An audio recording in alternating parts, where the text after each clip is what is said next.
الحمد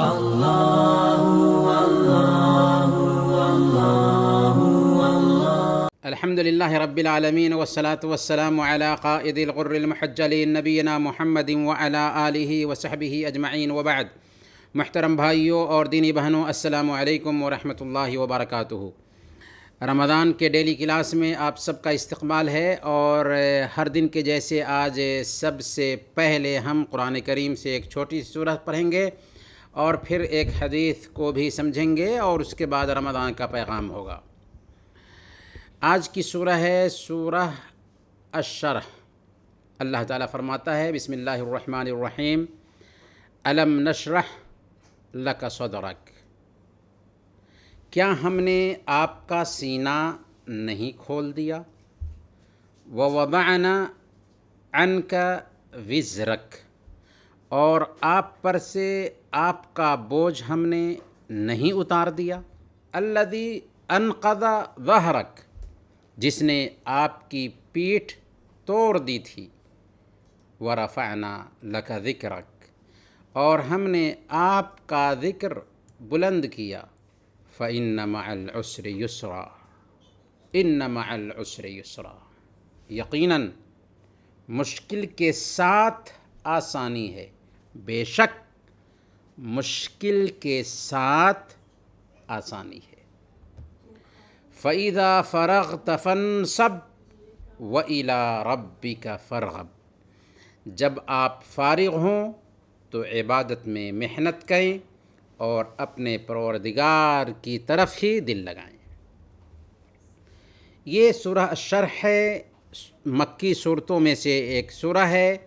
اس سورہ میں اللہ تعالیٰ نے نبی اکرم صلی اللہ علیہ وسلم پر کی گئی 3 نعمتوں کا ذکر کیا ہے، اور ان نعمتوں کی روشنی میں اپنے نبی کو تسلی دی ہے کہ جس ذات نے آپ کو یہ سارے انعامات سے نوازا، وہی ذات آپ کے ساتھ آسانی بھی فرمائے گا، کیونکہ ہر پریشانی کے ساتھ آسانی ہے۔ چنانچہ اللہ رب العالمین فرماتا ہے الم نشرح لک صدرک، کیا ہم نے آپ کا سینہ نہیں کھول دیا؟ سینہ کھولنے کا مطلب کیا ہے؟ ہدایت کا راستہ ہموار کر کے، ایمان کی دولت سے مالا مال کر کے، اور حق کی جانکاری عطا کر کے آپ کو ہم نے دلی سکون عطا کیا، آپ کے دل کی تنگی کو دور کر دی، کیونکہ ایمان اور عمل صالح، تقوی اور اللہ اور اس کے رسول کی اطاعت سے ایک انسان کو سکون ملتا ہے، سعادت مندی حاصل ہوتی ہے، جبکہ گناہوں کے ارتکاب سے ایک انسان کا دل تنگ ہوتا ہے، اس کا سکون غارت ہوتا ہے، اور اس کے ٹینشن میں مزید بڑھوتری ہوتی ہے۔ اللہ فرماتا ہے فَمَن يُرِدِ اللَّهُ أَن يَهْدِيَهُ يَشْرَحْ صَدْرَهُ لِلْإِسْلَامِ، جس شخص کو اللہ تعالیٰ صحیح راستے پر ڈالنا چاہتا ہے، اس کے سینہ کو اسلام کے لیے کھول دیتا ہے۔ سینہ کھولنے میں اللہ کے نبی صلی اللہ علیہ وسلم کے 2 مرتبہ سینہ چیرے جانے کا قصہ بھی آتا ہے، جس میں پہلی مرتبہ جب کہ اللہ کے نبی صلی اللہ علیہ وسلم 4 سال کی عمر میں تھے اور حلیمہ سعدیہ کے پاس تھے، تو انہی دنوں میں جبریل امین آئے اور آپ کا سینہ چیرا، اور اس سے شیطان کا وہ حصہ نکال دیا جو ہر انسان کے اندر پایا جاتا ہے۔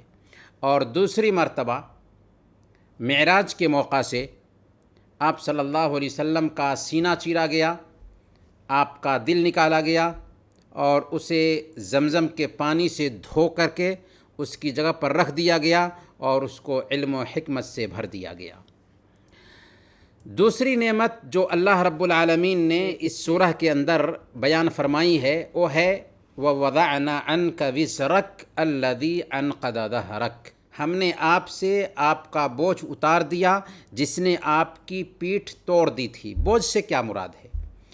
یہ زمانے جاہلیت کا بوجھ ہے، جس میں 40 سال تک اللہ کے نبی صلی اللہ علیہ وسلم رہے تھے، اگرچہ اللہ کے نبی صلی اللہ علیہ وسلم 40 سال کی عمر تک اہل جاہلیت کے کفریہ کاموں سے بالکل دور رہے، ان کے کفریہ کاموں میں بالکل شریک نہیں ہوئے، لیکن چونکہ 40 سال تک عبادت کی رہنمائی نہیں ملی تھی، جس کی وجہ سے عبادت سے محروم رہے تھے، اس محرومی کا جو بوجھ تھا اللہ رب العالمین نے اس بوجھ کو آپ سے اتار دیا۔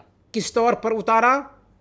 کہ اللہ رب العالمین نے واضح طور پر سورہ الفتح آیت نمبر 2 میں بھی اس کی نشاندہی کر دی، لِيَغْفِرَ لَكَ مَا تَقَدَّمَ مِن ذَنبِكَ وَمَا تَأَخَّرَ، تاکہ آپ کے جو پچھلے گناہ ہوئے ہیں اور آگے سب کو اللہ رب العالمین معاف فرمائے۔ اور گناہ سے مراد خلاف اولا کام ہے جو اللہ کے نبی صلی اللہ علیہ وسلم سے سرزد ہوئے۔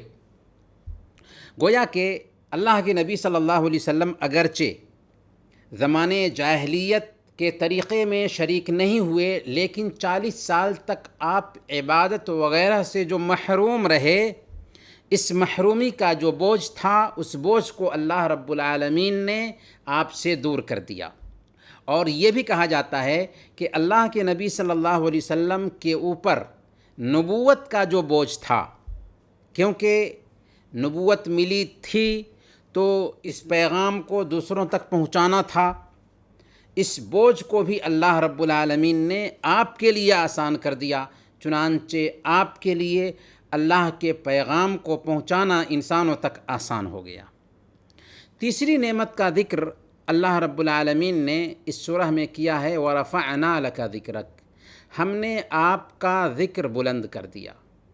کیسے اللہ تعالیٰ نے محمد صلی اللہ علیہ وسلم کا ذکر بلند کیا؟ جی ہاں، دنیا میں اگر آج کے ڈیٹ میں بھی سب سے زیادہ اگر کسی ہستی کا نام لیا جاتا ہے تو وہ محمد صلی اللہ علیہ وسلم ہے۔ کلمہ شہادت میں محمد صلی اللہ علیہ وسلم کا نام لیا جاتا ہے، ہر اذان میں محمد صلی اللہ علیہ وسلم کا نام لیا جاتا ہے، ہر نماز میں محمد صلی اللہ علیہ وسلم کا نام لیا جاتا ہے، فرشتوں میں آپ کا اچھائی سے ذکر کیا جاتا ہے، درود شریف میں آپ صلی اللہ علیہ وسلم کا نام لیا جاتا ہے۔ لیکن یہ بات بھی نوٹ کیجئے کہ ہم محمد صلی اللہ علیہ وسلم کا نام تو لیتے ہیں اور اللہ کے نام کے ساتھ ملا کر کے بھی نام لیتے ہیں، لیکن اللہ کے برابر ہم ان کو نہیں کرتے۔ ہم محمد صلی اللہ علیہ وسلم کو صرف اور صرف ایک انسان کی شکل میں مانتے ہیں، بھگوان نہیں مانتے۔ عبادت صرف ایک اللہ کی کرتے ہیں اور عبادت کا طریقہ محمد صلی اللہ علیہ وسلم سے لیتے ہیں۔ محمد صلی اللہ علیہ وسلم کی ہلکی سی بھی پوجا نہیں کرتے۔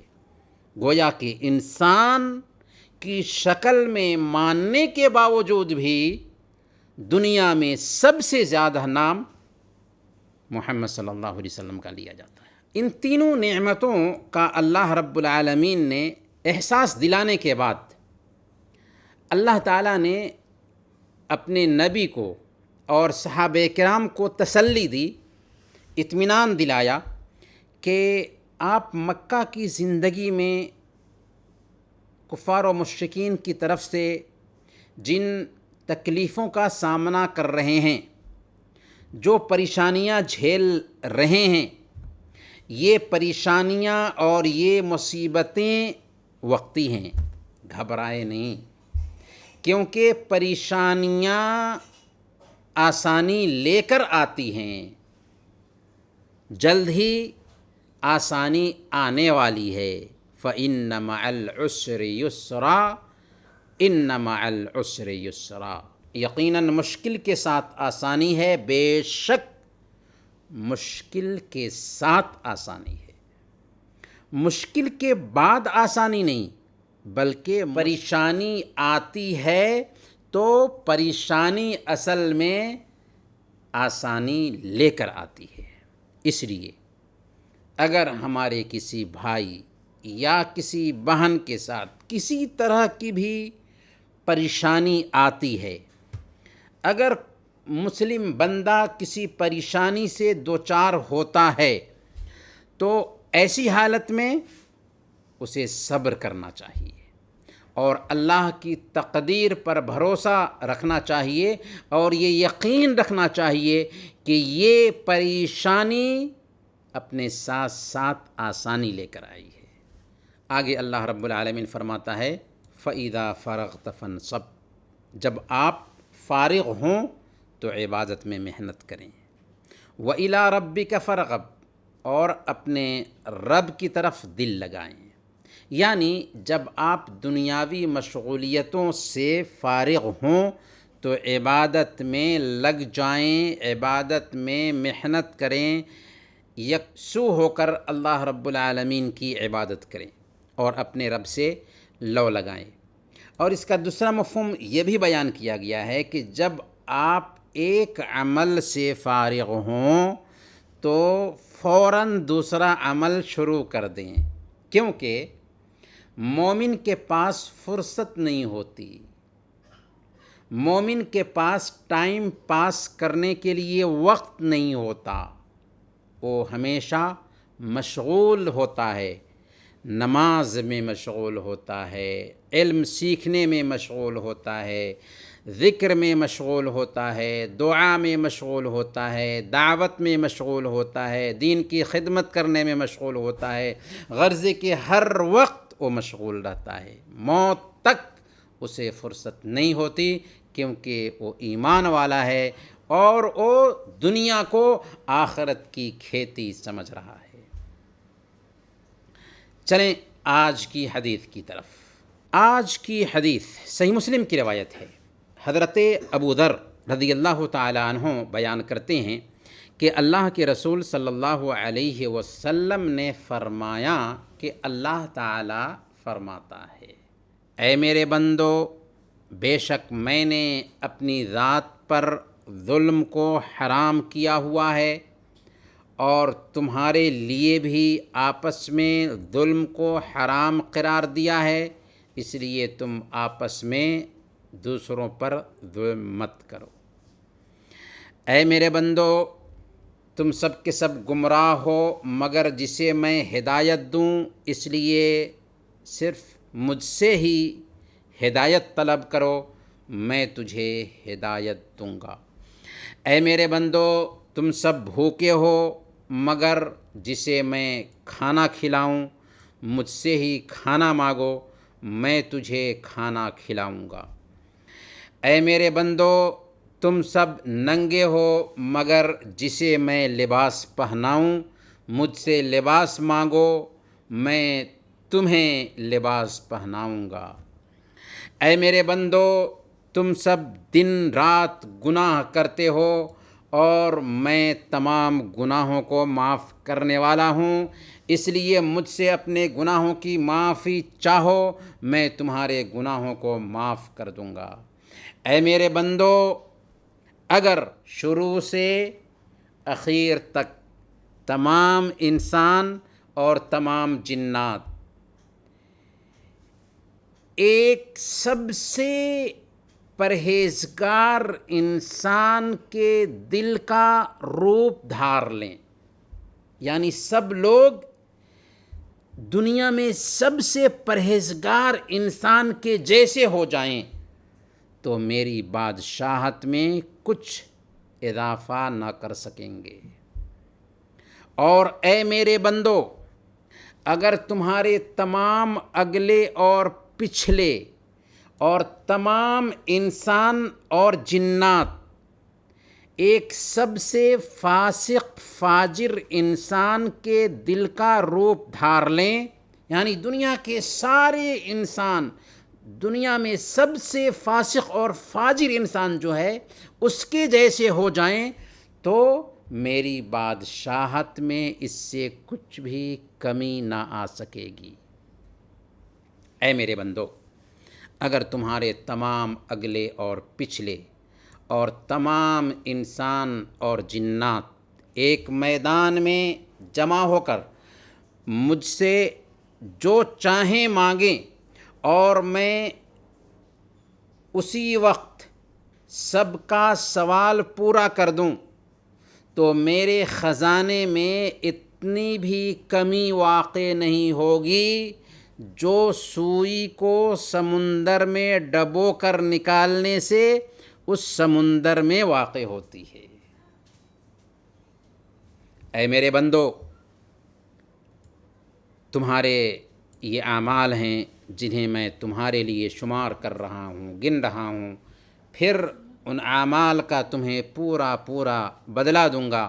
اس لیے اپنے اعمال میں اگر کوئی نیکیاں پاتا ہے تو وہ اپنے رب کا شکر ادا کرے، اور جو برائیاں پاتا ہے تو وہ صرف اپنے آپ کو ملامت کرے۔ پیارے بھائیوں اور دینی بہنوں، یہ ہے حدیث جس کو ہم حدیث قدسی کہتے ہیں۔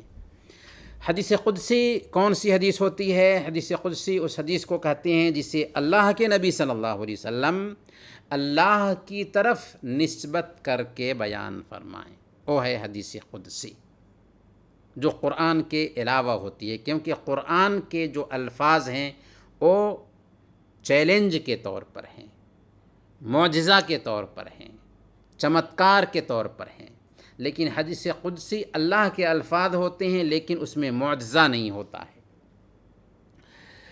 اللہ کے نبی صلی اللہ علیہ وسلم فرماتے ہیں کہ اللہ تعالی فرماتا ہے، اس حدیث میں اللہ کے نبی صلی اللہ علیہ وسلم نے فرمایا کہ اللہ تعالی سب سے پہلے یہ فرماتا ہے کہ اس نے اپنے اوپر ظلم کو حرام ٹھہرایا ہے۔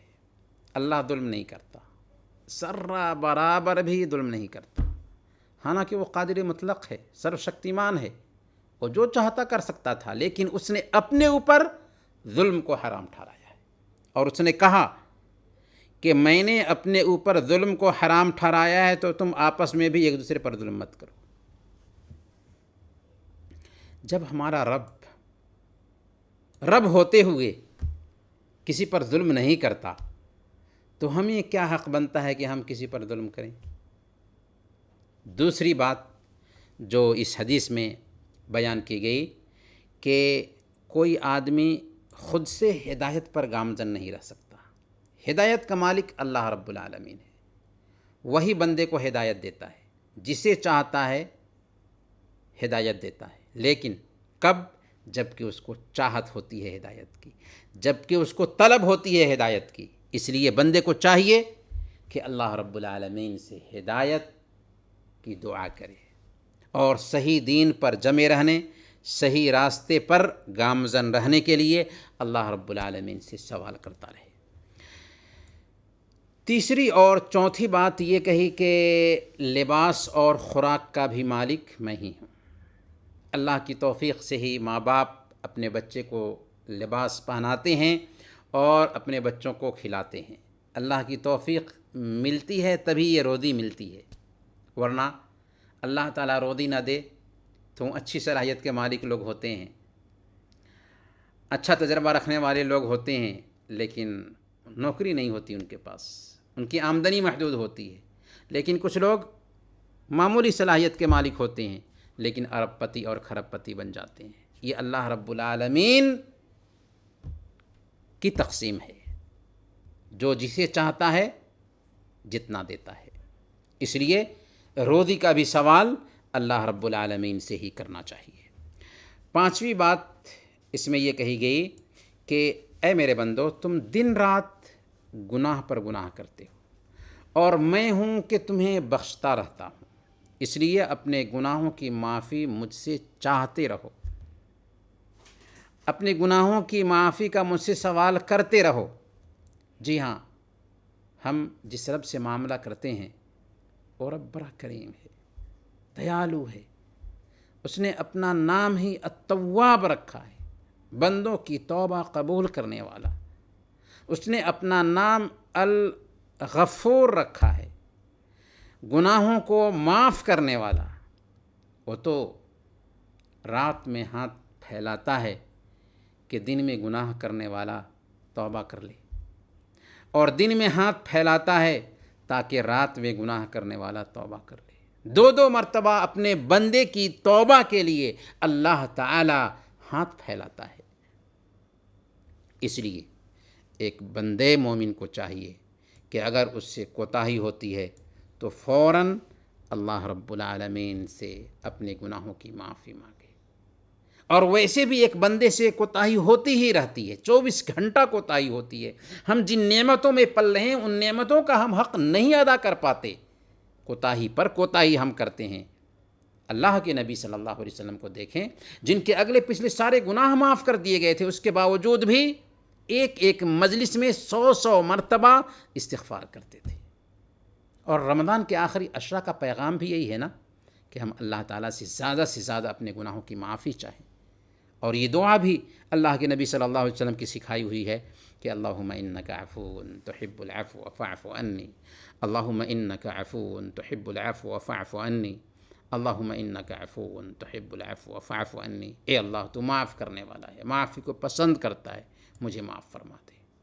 چھٹی بات یہ کہی کہ اگر شروع سے اخیر تک جتنے بھی انسان ہیں اور جتنے بھی جنات ہیں، سب کے سب مل کر کسی بڑے متقی اور پرہیزگار انسان کے جیسے ہو جائیں تو اس سے میری بادشاہت میں ذرہ برابر بھی اضافہ نہیں ہو سکتا۔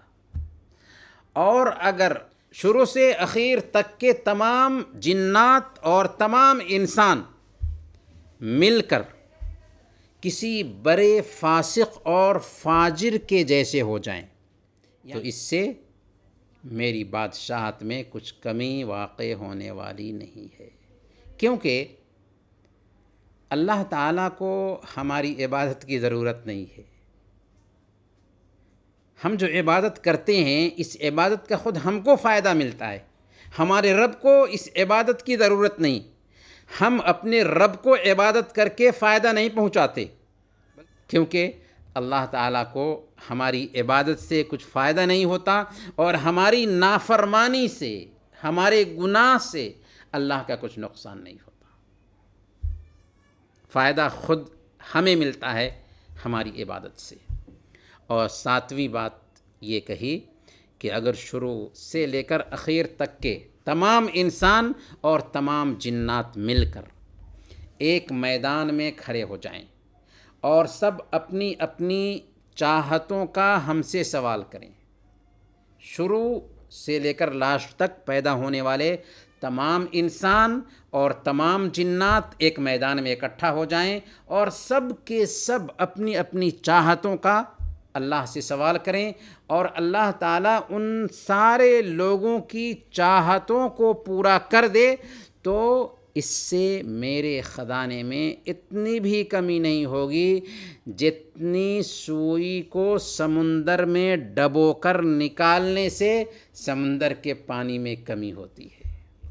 جب ہمارے رب کا خزانہ اتنا بھرا ہوا ہے، اتھاہ ہے، تو آخر ہم اپنے رب سے کیوں نہ مانگیں؟ اور سب سے اخیر میں اللہ تعالیٰ نے فرمایا کہ اے میرے بندو، یہ تیرے اعمال ہیں جنہیں میں تمہارے لیے شمار کر رکھتا ہوں۔ نیک ہو تو اچھا بدلہ دوں گا، اور برے ہوں تو ان کا بھی بدلہ دوں گا۔ اس لیے اپنے عمل کے ترازو میں اگر تم بھلائی پاتے ہو تو اللہ کا شکر ادا کرو، اور اگر اپنے عمل کے ترازو میں برائی پاتے ہو تو اپنے آپ کو ملامت کرو، کیونکہ اللہ رب العالمین نے انسان کو اختیار دیا، وَهَدَيْنَاهُ النَّجْدَيْنِ، صحیح اور غلط کی تمیز دی، اور جنت کے راستے پر چلنے اور جہنم کے راستے پر چلنے دونوں میں اختیار دیا۔ جنت کے راستے پر چلو گے تو کامیاب ہوگے، اور جہنم کے راستے پر چلو گے تو ناکام ہوگے۔ اس کے حساب سے کل قیامت کے دن بھی ایک انسان کو ویسے ہی نام اعمال ملنے والے ہیں۔ انسان نے جو کچھ بھی کیا ہے اسی کا نتیجہ کل قیامت کے دن پانے والا ہے۔ اب چلیں آج کے پیغام کی طرف۔ آج آج کا پیغام ہے حیا۔ آج جبکہ الیکٹرانک اور پرنٹ میڈیا کے ذریعہ حیا کا خون ہو رہا ہے، غیرت کا جنازہ نکالا جا رہا ہے اور اخلاق کو سر سے پیر تک ذبح کیا جا رہا ہے، ایسے وقت میں ضرورت ہے کہ حیا کے بارے میں بات کی جائے۔ حیا کیا ہے؟ حیا وہ صفت ہے جو ایک انسان کو اچھے کام پر ابھارتی ہے اور برے کام سے روکتی ہے۔ گویا حیا اچھے کیریکٹر کا سروت ہے، سرچشمہ ہے، ایمان کی زینت ہے، اسلام کی پہچان ہے۔ حیا کی اسی اہمیت اور فضیلت کی بنیاد پر شریعت نے اسے اپنانے اور اس سے اپنے آپ کو سسجت کرنے پر ابھارا ہے، بلکہ اسے ایمان کا حصہ قرار دیا ہے۔ صحیح بخاری اور صحیح مسلم کی روایت ہے، اللہ کے نبی صلی اللہ علیہ وسلم نے ارشاد فرمایا، الایمان بضع و سبعون شعبۃ، ایمان کے 73 درجے ہیں، فافضلها قول لا الہ الا اللہ، ان میں سب سے افضل لا الہ الا اللہ کہنا، وادناها اماطۃ الاذى عن الطریق، اور سب سے کمتر راستے سے تکلیف دہ چیز کو دور کر دینا ہے، والحیاء شعبۃ من الایمان، اور حیا بھی ایمان کا ایک حصہ ہے۔ سوال یہ ہے کہ حیا کو ایمان کا حصہ کیسے کہا گیا؟ اس کی وجہ یہ ہے کہ حیا اور ایمان دونوں ایک آدمی کو بھلائی کی طرف بلاتے اور اس سے قریب کرتے ہیں اور برائی سے روکتے اور ان سے دور رکھتے ہیں۔ اگر آپ کسی آدمی کے اندر دیکھیں کہ انسان بد زبانی کر رہا ہے، بدگوئی کر رہا ہے، بری باتیں بک رہا ہے، تو سمجھ لیجئے کہ اس کے اندر سے حیا اور لجہ ختم ہو چکی ہے۔ اسی لیے صحیح بخاری کی روایت ہے، اللہ کے نبی صلی اللہ علیہ وسلم نے ارشاد فرمایا، ان مما ادرک الناس من کلام النبوۃ الاولی اذا لم تستحی فاصنع ما شئت، پہلی نبوتوں کے احکام میں سے جو چیز لوگوں نے پائی ہے ان میں سے ایک یہ ہے کہ جب تو حیا کا دامن چھوڑ دے، جب تو حیا نہ کرے تو جو جی میں آئے کرتا رہا۔ اس حدیث میں اللہ کے رسول صلی اللہ علیہ وسلم اصل میں فرما رہے ہیں کہ حیا حضرت آدم علیہ السلام سے لے کر حضرت عیسیٰ علیہ السلام تک ہر جگہ موجود رہی ہے، اور یہ حقیقت ہے کہ حیا ایک انسان کو بے حیائی سے روکتی ہے، اور جب وہ حیا کا دامن چھوڑ دے گا تو ہر قسم کی بےہودگی کا ارتکاب کر سکتا ہے۔ اب اس کا جو جی چاہے کرے، اور جب ایک انسان اپنی مرضی کا غلام بن جاتا ہے تو تباہی اس کا یقینی انجام بن جاتی ہے۔ اسی کی طرف اشارہ کرتے ہوئے اللہ کے نبی صلی اللہ علیہ وسلم نے ارشاد فرمایا کہ جب اللہ تعالیٰ کسی بندے کو ہلاک کرنا چاہتا ہے تو اس سے شرم و حیا کو چھین لیتا ہے۔ لیکن یاد رکھیں، کتنے لوگ حیا کا نام لے کر خیر کے کام سے رک جاتے ہیں، یہ غلط ہے۔ بھلائی کا حکم دینے اور برائی سے روکنے سے جھجک محسوس کرنا اور یہ سوچنا کہ حیا کی وجہ سے ایسا کر رہے ہیں غلط ہے۔ اللہ کے رسول صلی اللہ علیہ وسلم کو دیکھیں، جو کنواری اور پردہ نشیں عورتوں سے بھی زیادہ حیا کرنے والے تھے، لیکن یہ حیا اللہ کے نبی صلی اللہ علیہ وسلم کے لیے امر بالمعروف اور نہی عن المنکر سے مانع نہیں تھی۔ اسی طرح علم حاصل کرنے اور دین سیکھنے میں حیا رکاوٹ نہیں بن سکتی۔ اگر کوئی آدمی یہ سوچتا ہے کہ میں حیا کی وجہ سے دین نہیں سیکھتا تو یہ جہالت ہے، یہ حیا ہے ہی نہیں۔ اسی لیے سیدہ عائشہ صدیقہ رضی اللہ تعالی عنہ فرمایا کرتی تھیں، رحم اللہ نساء الانصار لم یمنعہن الحیاء ان یتفقہن فی الدین۔ انصار کی عورتوں پر اللہ تعالی رحم فرمائیں کہ دین سیکھنے کے راستے میں ان کے لیے حیا مانے نہ ٹھہری۔ اب آئیے ہم یہ جانتے ہیں کہ حیا کی کتنی قسمیں بنتی ہیں۔ تو بنیادی طور پر حیا کی 4 قسمیں بنتی ہیں: اللہ سے حیا، فرشتوں سے حیا، لوگوں سے حیا، اور اپنے خود نفس سے حیا۔ اللہ سے حیا یہ ہے کہ بندے کے دل میں یہ بات بیٹھ جائے کہ اللہ اسے دیکھ رہا ہے، اس کی باتوں کو سن رہا ہے اور ہر لمحہ اس کی نگرانی کر رہا ہے۔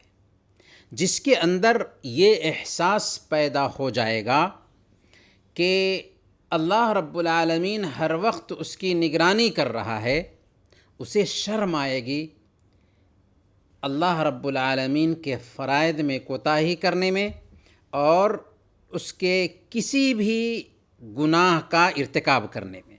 ایک آدمی نے کسی عورت کو تنہائی میں دیکھا تو اس سے بدکاری کے ارادہ سے اس سے کہا کہ یہاں تو کوئی نہیں دیکھ رہا ہے ستاروں کے سوا۔ یہ سن کر اس عورت نے کہا تھا، ٹھیک ہے، کوئی تو نہیں دیکھ رہا ہے ستاروں کے سوا، لیکن ستاروں کا پیدا کرنے والا کہاں ہے؟ وہ تو دیکھ رہا ہے۔ اسی لیے اللہ رب العالمین سے حیا سب سے بڑھ کر ہونی چاہیے۔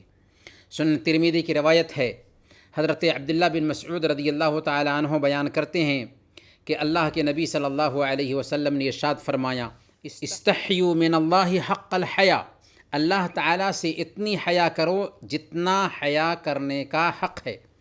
ہم نے عرض کیا، یا رسول اللہ انا لنستحی والحمد للہ، اے اللہ کے نبی صلی اللہ علیہ وسلم، اللہ کا شکر ہے کہ ہم اللہ تعالیٰ سے حیا تو کرتے ہیں۔ آپ صلی اللہ علیہ وسلم نے ارشاد فرمایا تھا، لیس ذاک ولكن الاستحياء من الله حق الحياء أن تحفظ الرأس وما وعى وتحفظ البطن وما حوى وتتذكر الموت والبلا ومن أراد الآخرة ترك زينة الدنيا فمن فعل ذلك فقد استحيا من الله حق الحياء۔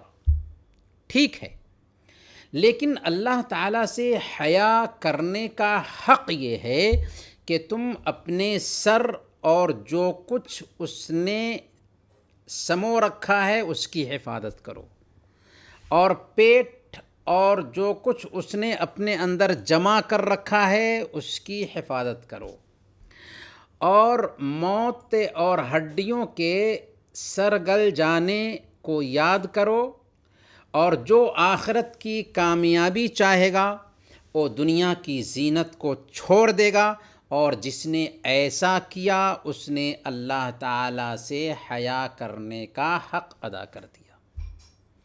اس حدیث سے پتہ یہ چلتا ہے کہ اللہ تعالیٰ سے حیا کرنے میں یہ شامل ہے کہ سر اور جو کچھ بھی اس میں ہے اس کی حفاظت کرے ایک بندہ، یعنی بندہ سب سے پہلے اپنے سر کو اللہ کے علاوہ کسی اور کے سامنے نہ جھکائے، صرف یہ ماتھا اللہ رب العالمین کے سامنے ہی جھکنا چاہیے۔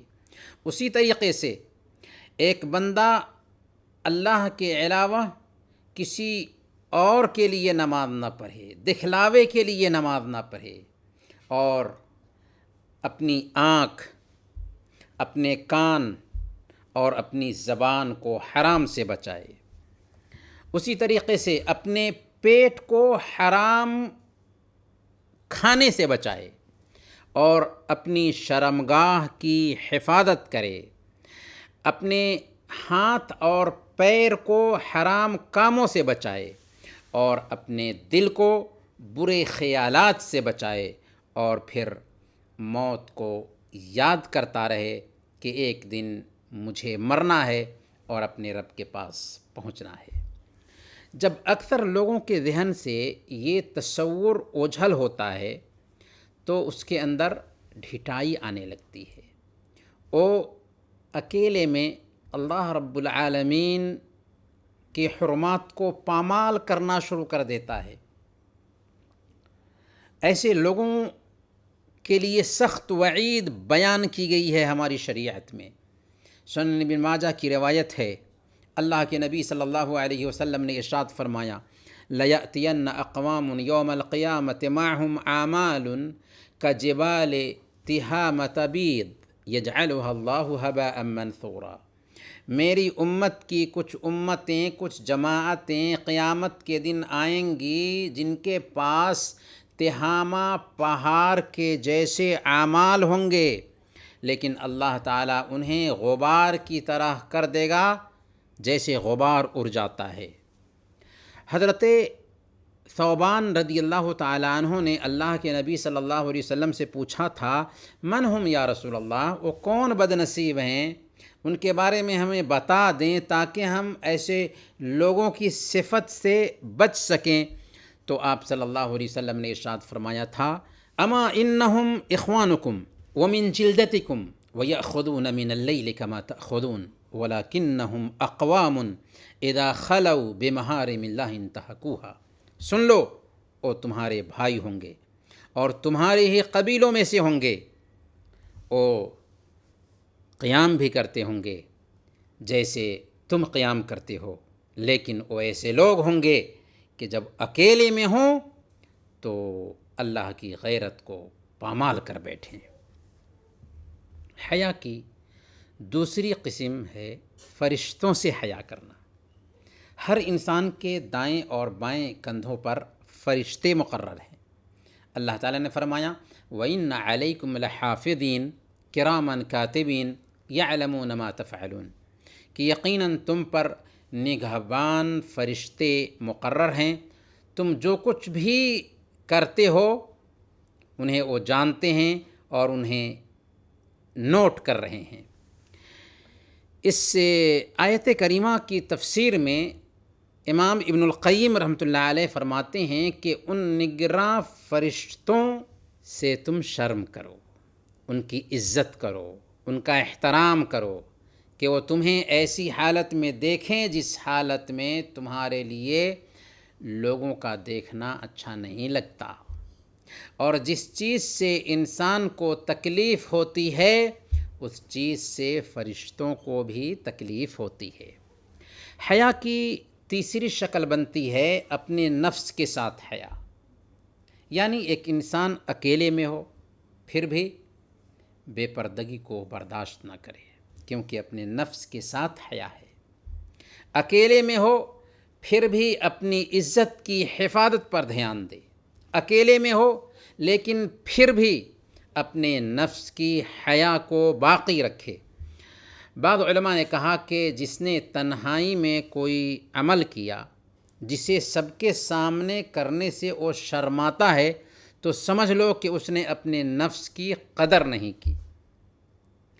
انسان کے نفس کی 3 قسموں میں سے ایک قسم ہے نفس امارہ، جو ایک انسان کو برائی پر اکساتا ہے، خاص کر اس وقت جب کہ ایک انسان اکیلے میں ہو۔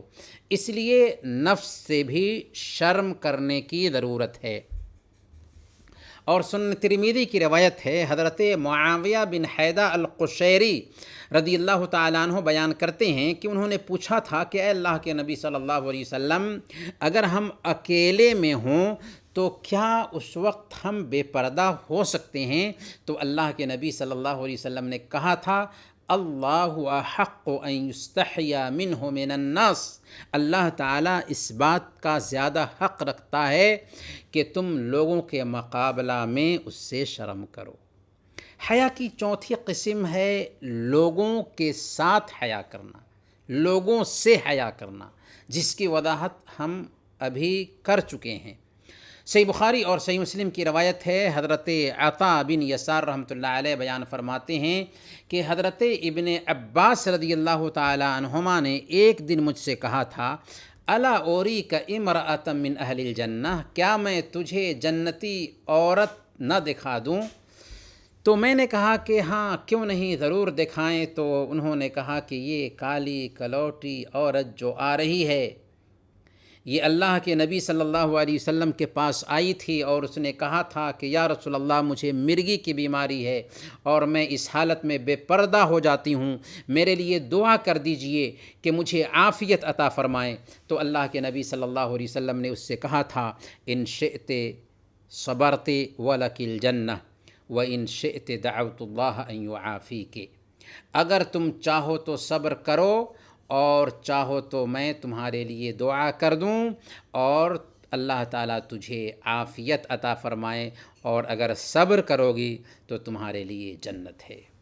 اس نے کہا تب تو میں صبر کروں گی، لیکن اس حالت میں میں بے پردہ ہو جاتی ہوں، اس لیے میرے لیے دعا کر دیجئے کہ میں بے پردہ نہ ہو سکوں. چنانچہ اللہ کے نبی صلی اللہ علیہ وسلم نے اس کے لیے دعا کر دیا. یہ کالی کلوٹی عورت ہے لیکن اس کا دل بالکل سفید ہے. بیماری پر صبر کر سکتی ہے لیکن بے پردگی پر صبر نہیں کر سکتی، حالانکہ یہ بے پردگی اس کے اختیار سے باہر ہے، اس کے ارادہ سے باہر ہے. کیا آج کی عورتوں کے لیے وقت نہیں آیا کہ اس کالی کلوٹی عورت کو نمونہ بنائیں، عفت اور حیا پر اپنی تربیت کریں؟ جب ایک انسان کے اندر سے حیا نکل جاتی ہے تو انسانیت کی سطح سے نیچے گر جاتا ہے. بے شرمی کی وجہ سے آج مسلم سماج اور غیر مسلم سماج میں بھی تمیز اٹھ چکی ہے. آج مسلم سماج میں بے شرمی کے بہت سارے مظاہر دکھائی دیتے ہیں. ان میں سے ایک مظہر عورتوں کا تنگ لباس پہن کر چلنا ہے.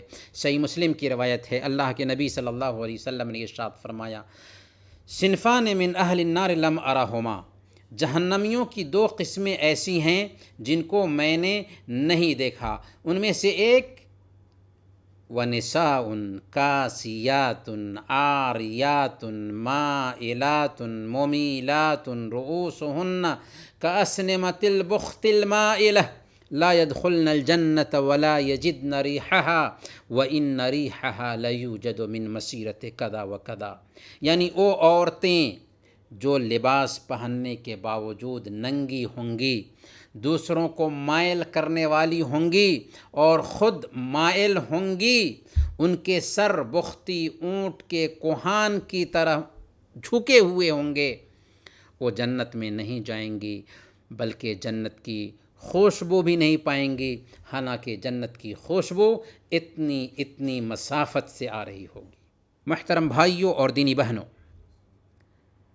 یہ بے شرمی اور بے حیائی کا ہی نتیجہ ہے کہ آج مسلم سماج میں بھی قریبی رشتہ داروں سے بے احتیاطی برتی جاتی ہے. دیور یعنی شوہر کا بھائی، جسے اللہ کے نبی صلی اللہ علیہ وسلم نے عورت کے لیے موت کہا ہے، اس سے پردہ کرنا عیب سمجھا جاتا ہے. صحیح بخاری اور صحیح مسلم کی روایت ہے، ایک مرتبہ اللہ کے نبی صلی اللہ علیہ وسلم نے فرمایا تھا ایاکم والدخول علی النساء، عورتوں کے پاس جانے سے بچو. ایک انصاری صحابی نے پوچھا کہ اے اللہ کے نبی صلی اللہ علیہ وسلم ارأیت الحم، آپ کا کیا خیال ہے دیور کے بارے میں؟ تو آپ نے فرمایا تھا الحم الموت، دیور تو موت ہے. گویا کہ یہ بے شرمی اور بے حیائی کا مظہر ہے کہ دیور سے بے پردہ ایک عورتیں ہوتی ہیں. اسی طریقے سے ہمارے سماج میں بے شرمی کی ایک مثال یہ بھی ہے کہ سالیاں بہنوئی سے پردہ نہیں کرتی. بہنوئی سالی سے ہنسی مذاق کرنا اپنا حق سمجھتا ہے. اسی طرح سالیاں بہنوئی سے بے تکلف بات چیت اور ہنسی مذاق اپنا حق سمجھتی ہیں، حالانکہ شریعت نے اس کی قطعاً اجازت نہیں دی ہے. ہمارے سماج میں دوستوں یا تعلقاتی لوگوں کو اپنے گھروں میں آنے کی کھلی چھوٹ دینا بھی بے شرمی اور بے پردگی کی واضح مثال ہے. دوستی اچھی چیز ہے لیکن گھر سے باہر. اجنبی مرد چاہے دوست ہو یا اس کا کوئی بے تکلف گھر میں آتا ہے تو یہ فتنے سے خالی نہیں، الا یہ کہ پردے کا اہتمام کیا جائے۔ اس لیے ایمان کا تقاضا ہے کہ دوستی کریں، لیکن گھر سے باہر یا گھر میں بھی دوست کو بلائیں تو پردہ کا خیال رکھیں۔ سماج میں بے حیائی کو عام کرنے میں سب سے اہم رول الیکٹرانک اور پرنٹ میڈیا ادا کر رہا ہے۔ ریڈیو، ٹیلی ویژن، ڈش اور انٹرنیٹ نے امت مسلمہ کی نئی پیڑھی کو بہت آسانی سے ذہنی طور پر عیاش بنا رکھا ہے۔ ضرورت ہے کہ ہم فطری حیا کی طرف لوٹ کر آئیں اور اپنے سماج میں حیا کی تعلیم کو عام کریں۔ انہی چند کلمات کے ساتھ آج کے اس درس کو ہم ختم کرتے ہیں۔ کل انشاءاللہ پھر ملیں گے، تب تک کے لیے اجازت دیجیے۔ وصلی اللہ علی نبینا محمد وعلی آلہ وصحبہ اجمعین۔